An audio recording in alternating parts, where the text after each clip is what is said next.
mtu anaitwa Chebukati, mwenyekiti wa IEBC, mwezi Januari alitoa Kenya Gazette akasema kutakuwa na uchaguzi tarehe 9 mwezi wa 8.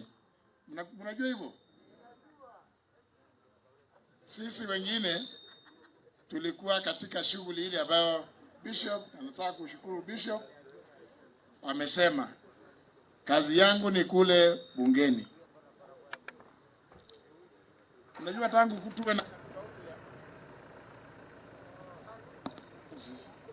tangu tuwe na katiba mpya, yule ambaye anakuwa speaker unachaguliwa na uwezi kuwa na constituency. Mnajua hivyo? Speaker hana constituency. Mnajua constituency ya speaker inakuwa wapi? Constituency ya speaker iko pale bungeni.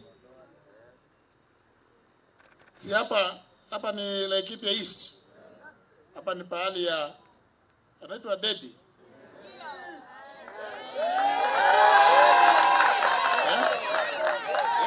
Yes, yeye mjumbe yule niko naye, ule mlinitetea kule. Kwa nini watu walipigania uhuru? It must have a bearing. It must translate to something that is beneficial to the mwananchi. And these are the things that hii mambo ya kusema tulipigania uhuru na hakuna things to do with education, things to do with health. Hizi ni vitu ambavyo serikali inatakiwa kusimamia bila kudai mwananchi pesa yoyote. Wacha yule ambaye anataka ule, unajua mtu ukiwa mgonjwa. Na tuanze na sisi wenyewe viongozi. We must improve our healthcare systems.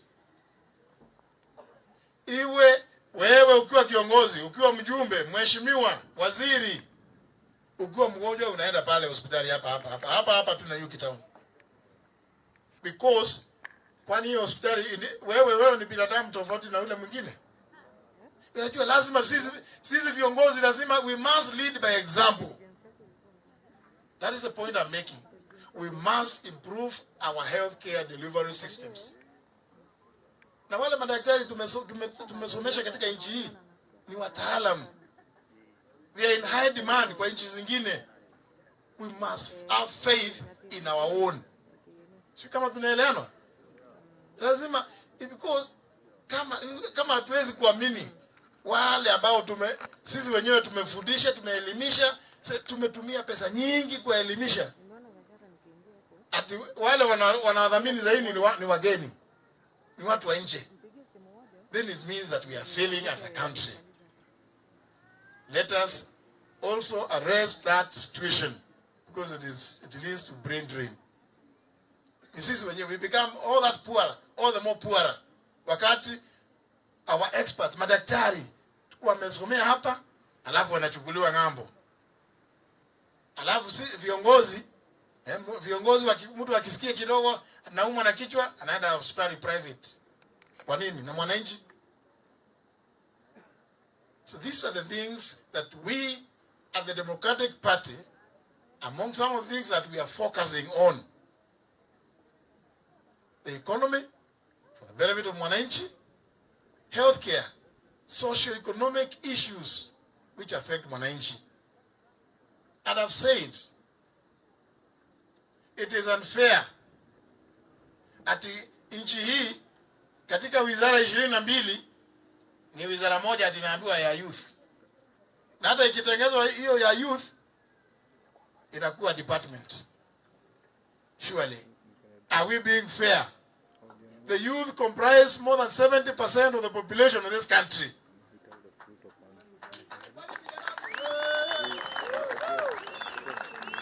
If we mean what we say, that the youth should be the engine that drives the growth of this country, then we need to see it in government.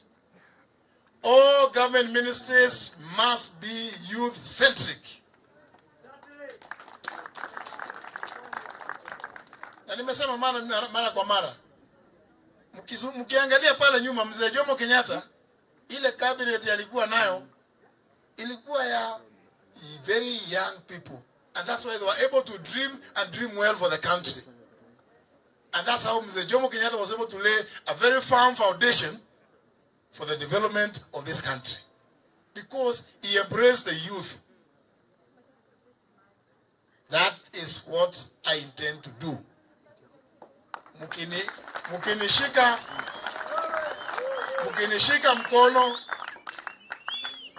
mkono, that you will see happen.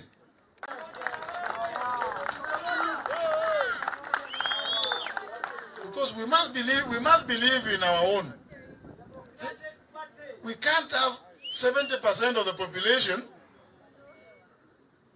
na wamesoma. Hapo tunasema 70%. All of them, 99% of them have all gone through schools. So these are people who should be able to help us grow.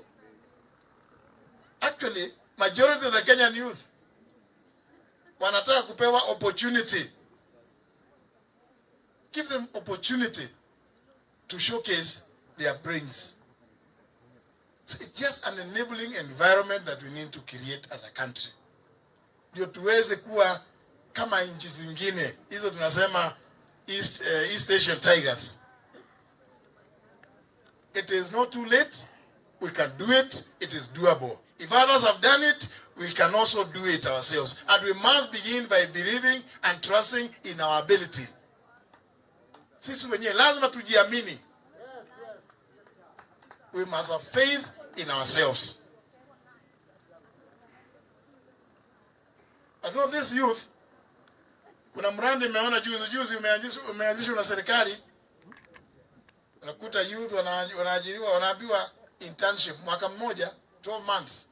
Alafu after those 12 months wanaachiliwa. It is not right. How those interns should be, these are the people I intend to make the champions of my fight against corruption in this country.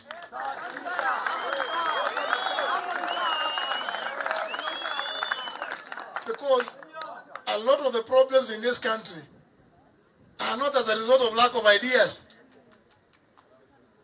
In fact, when you talk about budgeting, people budget for corruption. And we must tackle it.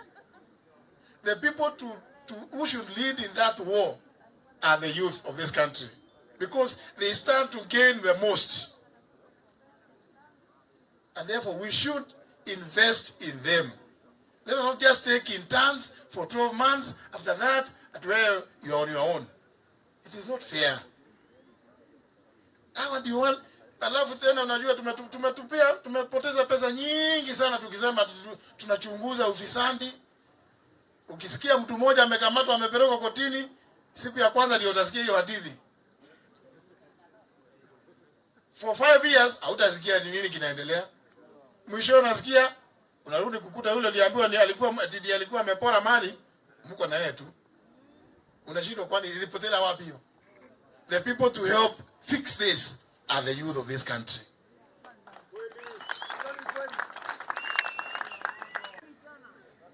Asanteni sana. Wacha na mimi pia niketi niwasikie. Ama namna gani? Ni vizuri hivyo. So tauliza our MC tafadhali, wacha tusikie hawa viongozi yale nao pia wangetaka na mimi nichukue kutoka hapa. Alafu tusonge mbele. Asanteni sana. Mungu awabariki. Karibu, makofi, makofi, makofi, makofi, makofi, makofi. Na ni dakika mbili haraka. Kwa sababu vyote tunahitaji tuwe, we must be holistic in the way we tackle the problem of growth and development.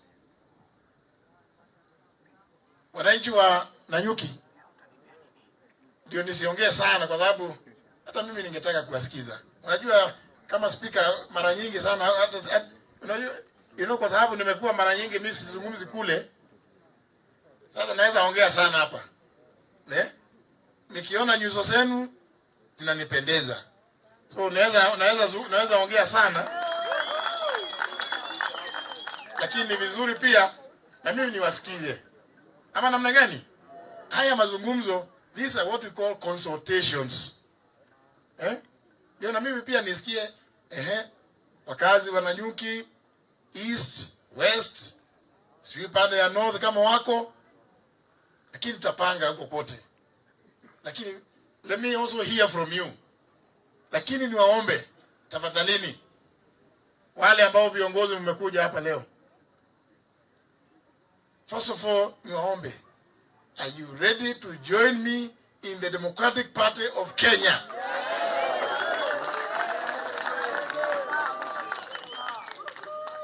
Mtanishikilia tutembee pamoja katika safari hii ya kuokoa nchi yetu. Labda wakati mwingine nyinyi, unajua nyinyi ndio wenyewe. Lakini kwa sasa lazima tumuheshimu yeye, ndiye yuko kwa kiti. Kabla Chebukati kutangaza yale ambayo alitangaza juzi mwezi uliopita, singekuja hapa Laikipia East. Hata kama nimealikwa, tuseme bishop anialike, nitamwambia bishop nakubali, lakini enda tu umjulishe mbunge wako huko kwamba nitakuwa huko, ndio asisikie kama nimevamia kwake. Mnanielewa? Lakini wakati huu sasa, tangu Chebukati atangaza yale ambayo alitangaza, sasa nitakanyaga kila kona tu, hakuna kuomba ruhusa kwa mtu.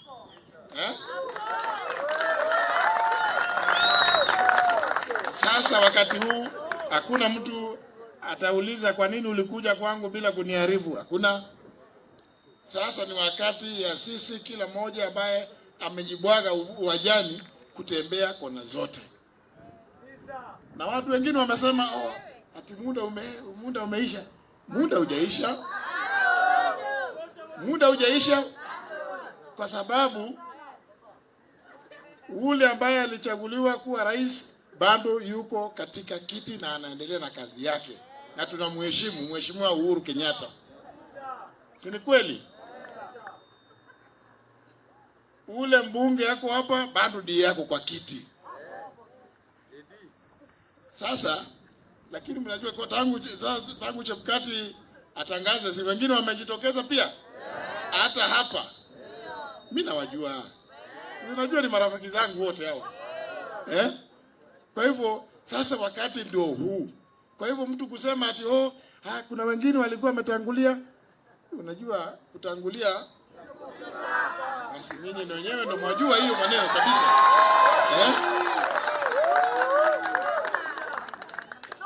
Na mimi nilikuwa, kwa sababu vile tuliingia bungeni,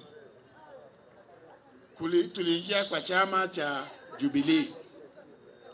Na chama cha Jubilee kilikuwa kimeleta vyama vingi pamoja. Lakini nafikiri ilikuwa kama vile tulifanya chama, najua mimi na Rais Uhuru tulikuwa watu wa KANU wakati mmoja. Tukajaribu kuiunda nini, ikaleta kuwa na shinda. Tukasema sasa hii kitu potelea mbali. Tukahama.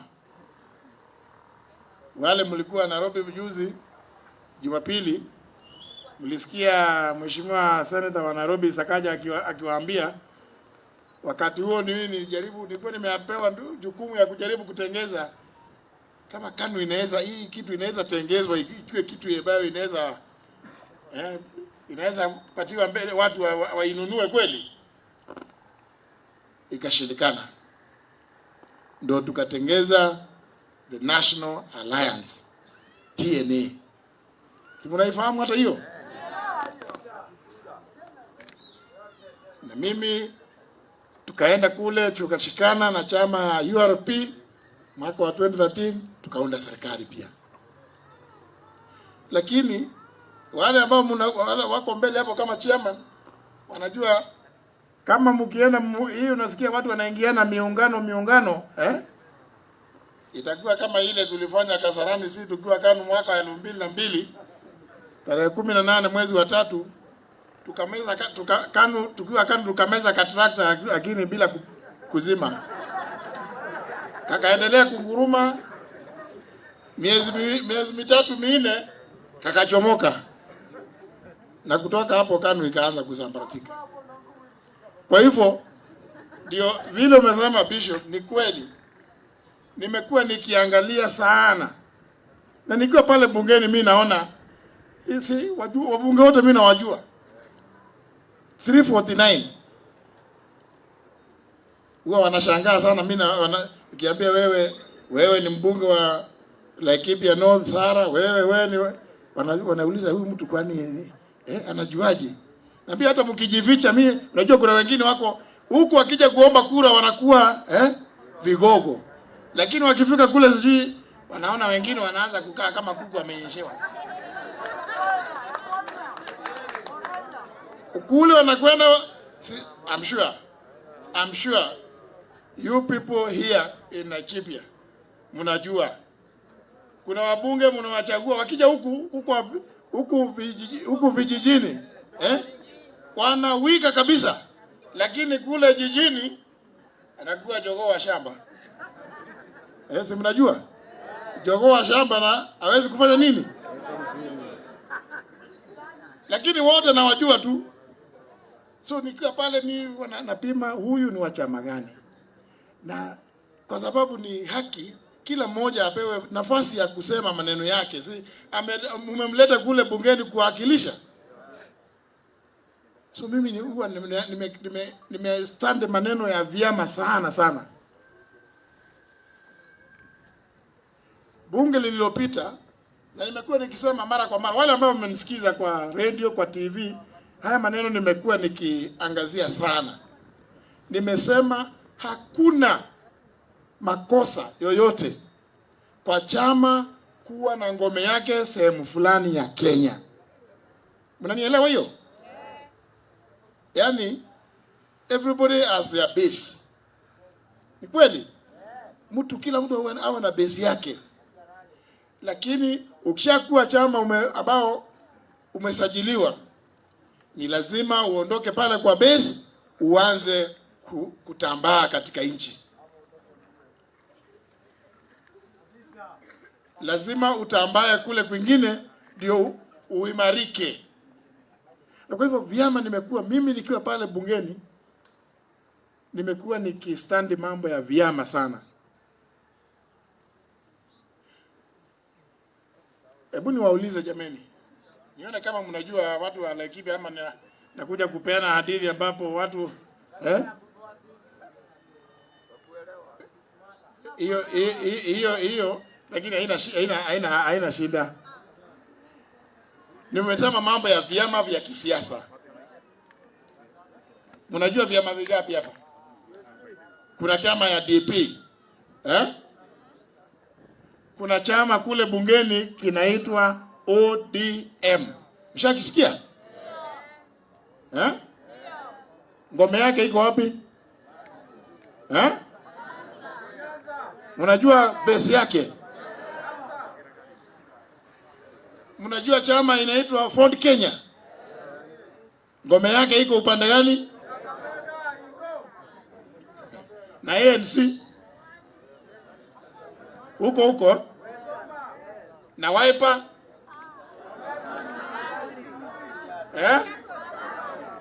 basi hayo mmesema ndio nasema hakuna ubaya chama kuwa na ngome yake pahali fulani.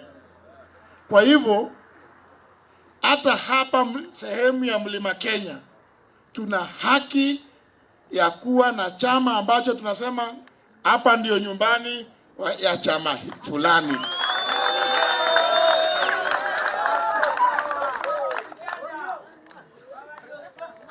One, ni kweli tupeane tutoe, we give credit where it is due. Our retired President Mwai Kibaki gave us a good trajectory of development. Ni kweli.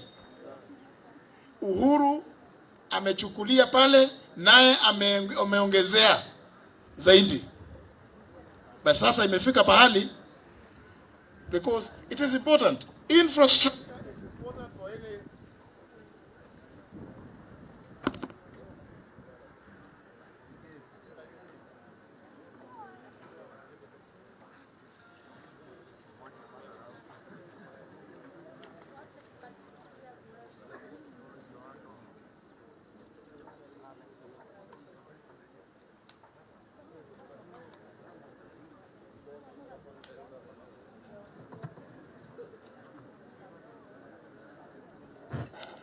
the problems of technology. Lakini uzuri vijana wamesoma sana. I'm saying infrastructure kama vile tumefanya for the last almost 15 years, 20 years is important.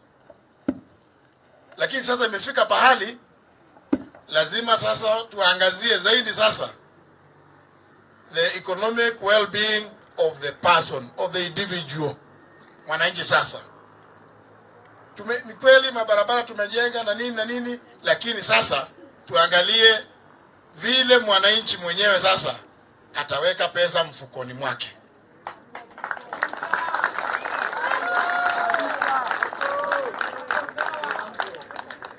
Because mabarabara ni za kuwezesha watu waweze kusafirisha vitu haraka.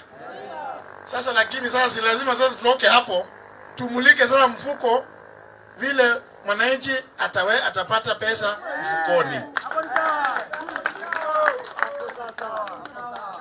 While at the same time addressing ourselves to the key issues. Kweli hatuwezi kuwa tulipigania wazazi wetu, mababu zetu walipigania uhuru na iwe 60 years down the road ati elimu bado mzazi anasema nataka anatakiwa lipa hii, lipa kile. We must eliminate all forms of school fees and levies. We must do that all the way through. Wale ambao wanasonga kwenda university, the Higher Education Loans Board, those loans be transformed into grants. Wale ambao wengine wanaenda other tertiary institutions. Kwa sababu, let me tell you, many countries, vile tulikuwa tunaita Indian tigers of East Asia, Southeast Asia, they have grown through mambo ya kuwa skills, development of skills kwa vijana wao. It's okay to have watu maprofesa wako na hiki na, lakini utakuta profesa hawezi hata ajue kuweka screwdriver pahali. Ile hii taa inaleta taabu haelewi. We also must encourage skills development in our country. And again, hayo yote, we must free the parent. Mzazi tumpatie nafasi ajiendeleshe mambo yake. Kama ni mkulima alime, lakini hati kile analima sio ati analima ndio aende akalipe school fees. And I think we are at the right time for that takeoff, to address the issues of the economy for purposes of the well-being ya mwananchi.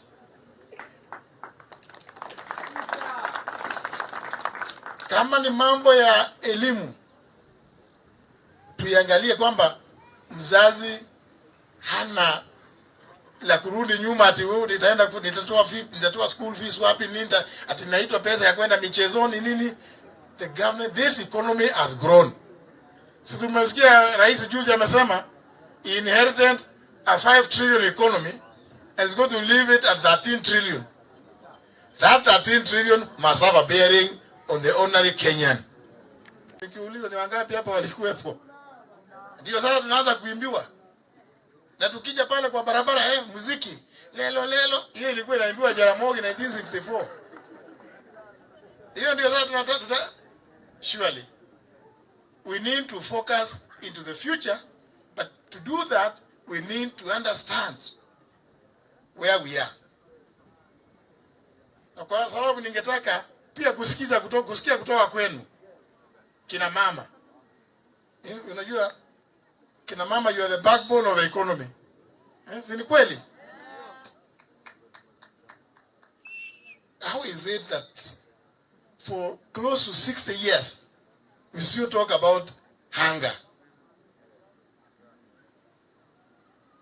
Zile vitu tulianza kusema tunapigana nazo kutoka 1963 mpaka waleo tunapigana nazo. Surely we must change the way, because we say agriculture is the mainstay of our economy, contributing beyond 60% of our GDP. If we know that, how is it that we keep relying on mvua kutoka juu for our agriculture? When we come up with the programs, tunasema tunataka kufanya irrigation, wengine wanaona nafasi ya kwenda kupora, instead of seeing the advantage which will come to the country. Because we cannot talk about security of a country if people are hungry. We must be able to feed ourselves. Na ndio nimesema mara kwa mara, kwa sababu niliona kutoka kuanzia zamani Wakenya wafanyabiashara kutoka mainly from around this area, the mountain. Even when Uganda was in a lot of turmoil, wafanyabiashara wetu walikuwa wanakimbia Uganda kununua cereals, mahindi, maharagwe, at it is cheaper there. Ile fertilizer wanatumia kule Uganda inapitia hapa Port of Mombasa. Si ni kweli? Kwani Uganda iko njia nyingine wanaleta mali yao ya kutoka nje, inapitia hapa Mombasa. But today you go and look for fertilizer in Uganda. One bag of DAP, na DAP kuna chama inaitwa DAP siku hizi, mlisikia eh? Inaitwa fertilizer, bolea. Hiyo bolea hiyo, mfuko moja pale Uganda unakuta inauzwa 1,000, equivalent of 1,200 Kenya shillings. Mfuko huo hapa Kenya ukinunua 5,700. So unajiuliza, how can that be? Ilipitia wapi? Kwa sababu hii ya Uganda ilipitia hapa. Hii yetu inakuja hapa, haipiti. How is it that it can be 3 times, nearly 4 times? 4 times more expensive. The answer is simple. Corruption. Corruption. So mkulima wetu ule analima hapa, tunamweka kwa shinda nyingi sana. Because surely kama amenunua bolea bei hiyo kali hivyo, si hata kile atauza pia lazima kitakuwa bei ya juu. Na mwenye kuconsume ule naenda kama ni cabbage ama kama ni carrot ama whatever, the very basic, si lazima pia itakuwa bei yake itaenda juu. Then we complain that the cost of living is high. Surely we must address this. How is it that for many years, people have said, Kenya, we can do a fertilizer factory here. Anytime hiyo kitajwa, watu wako pale katika wizara ya kilimo, hiyo mambo inapelekwa namna hii inakufa. Nilisema juzi, and it's good, let me repeat it, kwa sababu labda sio nyinyi yote mlikuwa pale. Kenya, ukitaka leo bora uwe na pesa yako. Ukitaka kwenda Japani kuleta gari, si unaleta. Itapita pale Mombasa, itakuwa inspected, liko sawa sio mzee ile miaka 8 inakatazwa, sigari yako utaleta. Kwa nini ordinary Kenyans cannot be given the license kuleta fertilizer? Vile wanaweza kuleta magari. Si mnawapo iko kitu. We must address that. Lazima, we must fix that. So that wale wafanyabiashara wako hapa Laikipia na Nyuki, mtu akitaka, unajua ile fertilizer ambayo inatakikana sana sehemu hii. So mfanyabiashara aende Japan, kwingineko, Iran, wherever, leta fertilizer. Hiyo bei utakuta itaenda chini ya ile ya Uganda. But for as long as we have those cartels, the few, watu wachache tu ndio wanapewa permit, license ya kuleta hiyo bolea hapa Kenya, itaendelea kuwa ya kunyanyaza mwananchi mkulima. And we must fix that if we are to address our agriculture. They stand to gain most.